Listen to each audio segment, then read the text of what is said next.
What's good, LDG? Lockdown gang is in the building, man. First and foremost, glory to God. Welcome back, as always, man, my lockdown gurus. Today, we're talking about a concept video. I need to ask y'all a question. What does NBA 2K23 needs to have in order for you to pre-order? What does it need to have? I'm going to be giving you some of the things I think it should have, but y'all already know I got to pre-order regardless because I'm a YouTuber and I play 2K, and y'all only want to watch 2K. It is what it is. But I got some dope defensive things. We about to take over this defensive market so crazy. Y'all not ready though. Anyway, so let's get into today's video. Number one thing I feel like 2K23 should have is, we don't want to count it, but I'm going to put it in there, crossplay. You know we're not getting it, but I got to keep saying it. We need to have it. Even if we don't have it fully, put it in some modes that are matchmaking abilities. Put crossplay in there. All right. So that was like my 1A. This is my 1A plus, if that makes sense. I'm going to say better rep rewards and a better legend grind. The rep rewards was cool for the first time around, but when you really think about it, the best parts of the rewards was the badge points, the double rep coin, actual vehicles. Yeah, those three things were the best part. We need to get more badge points in those reps. Arm sleeves, they get the +2, +3, or maybe each season you get your sleeve can go up a point. I think that'd be fire, to be honest with you. I think that's my number one, is a better rep system and a better legend grind. I love the level system. I love the seasons, but we need to rework it and we need to bring it back, make it better. Number two thing I think that 2K need is the gameplay. Yes, I know people's like, well, gameplay should be first. No, not exactly. If you ain't got nothing that you're playing for it, no matter how dope the gameplay is, you're not gonna play the game, because you're gonna feel like you're not playing towards nothing and you're not earning nothing, and just, it's a good experience, but it ain't something that's gonna keep bringing you back, because it's just gonna be like, all right, I'm working and I'm just working. I'm not getting in out of my investment of working. And so I think the gameplay is second after the rewards. You gotta have something to play for first.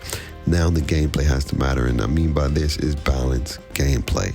I get it. I'm starting to realize that 2K wants you to jump a lot of times when it comes to contest, but there's still a broken mechanic in the paint. I don't know what it is, but it's still broken. It's like if you get into that dunkers area, and I did a video on that about the dunker zone, if you're in that zone, you're not getting the contest. It doesn't matter who you is, how big you is, whatever the case may be. You're not getting the contest once you're in the dunker zone. But anything outside of the dunker zone, they will recognize, and maybe they gotta fix that. I don't know. Also, we need more and better consistent responsiveness when it comes to our lateral movement and our ability to change directions. Offense can change directions so quickly. We change directions always at a disadvantage and late when it comes to trying to stay in front or stay with a ball handler in this game. And I think we need to better that. The physics need to matter.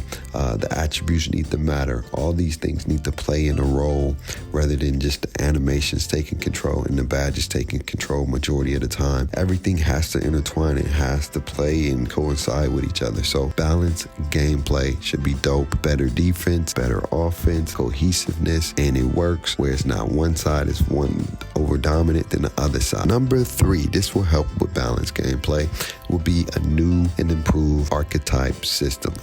I know y'all don't like it. It's cool, but we need an archetype system. We definitely need an archetype system because archetypes create balance. And when you play this game, you have to play everybody the same, because there's no specialists and no skill sets for the most part. Everybody can shoot, everybody can mostly dunk, everybody can mostly dribble, everybody can mostly pass. That's just what it is. There's no skill sets. When you have an archetype with restrictions, now you have people that have to play a certain way, and you can strategize a certain way. It's like, all right, this person can't shoot because that's what he chose to make, so I'm gonna make sure I don't let him in the paint. But if the person has great paint and I have low defense in the paint and low strength, then he dominates in the paint, where now it's sort of strategic and it's sort of like a strategy of how you play. It's gotta be pros to cons to everything. I think when players can do everything, it creates no skill sets per se, because everybody can do everything pretty well. Now it's just based on who gonna get the stop. And it shouldn't be about that. It should be about that, but it shouldn't be about that primarily. I think it should be about your play style, should be about your archetype, then it should be about your ability to play the game. And I just think it creates a different style. When you see everybody do the same thing, the game gets stagnant, the game get boring. We definitely need an archetype system. Give us an archetype system that creates restrictions and balance, but it gives us some autonomy and some freedom to a degree. Number 4, it's the biggest one of the biggest one. Features. Features are going to be big. I think the events, we need to bring back some newer events, keep some of the dope ones that we like. I think that'd be cool. I think we need to get rid of those matchmaking modes like the trampoline, playing against bots, stuff that people are not really playing. We need a casual mode for beginners, and we should call this 85 and below. It's on rookie. You're just coming in there to play games and have fun. The rep is very little. You don't get a lot of rep. That's the con to it. But the pro is you just going in to chill. And it's just fun. It's for casual players. They need to get rid of the Pro-Am, and they need to call it the 2K Arena, where you can prepare yourself if you want to play in a 2K league, where you have leaderboards, you have stats, you have weekly tournaments or matches, league play every Tuesday at a certain time. When you go in there, in each games, you get bonuses. Fortnite does its little cash cups, where you can have a chance for people to win BC, boosts, all that stuff is in the 2K leagues balance, where you can't bring all your badges in there.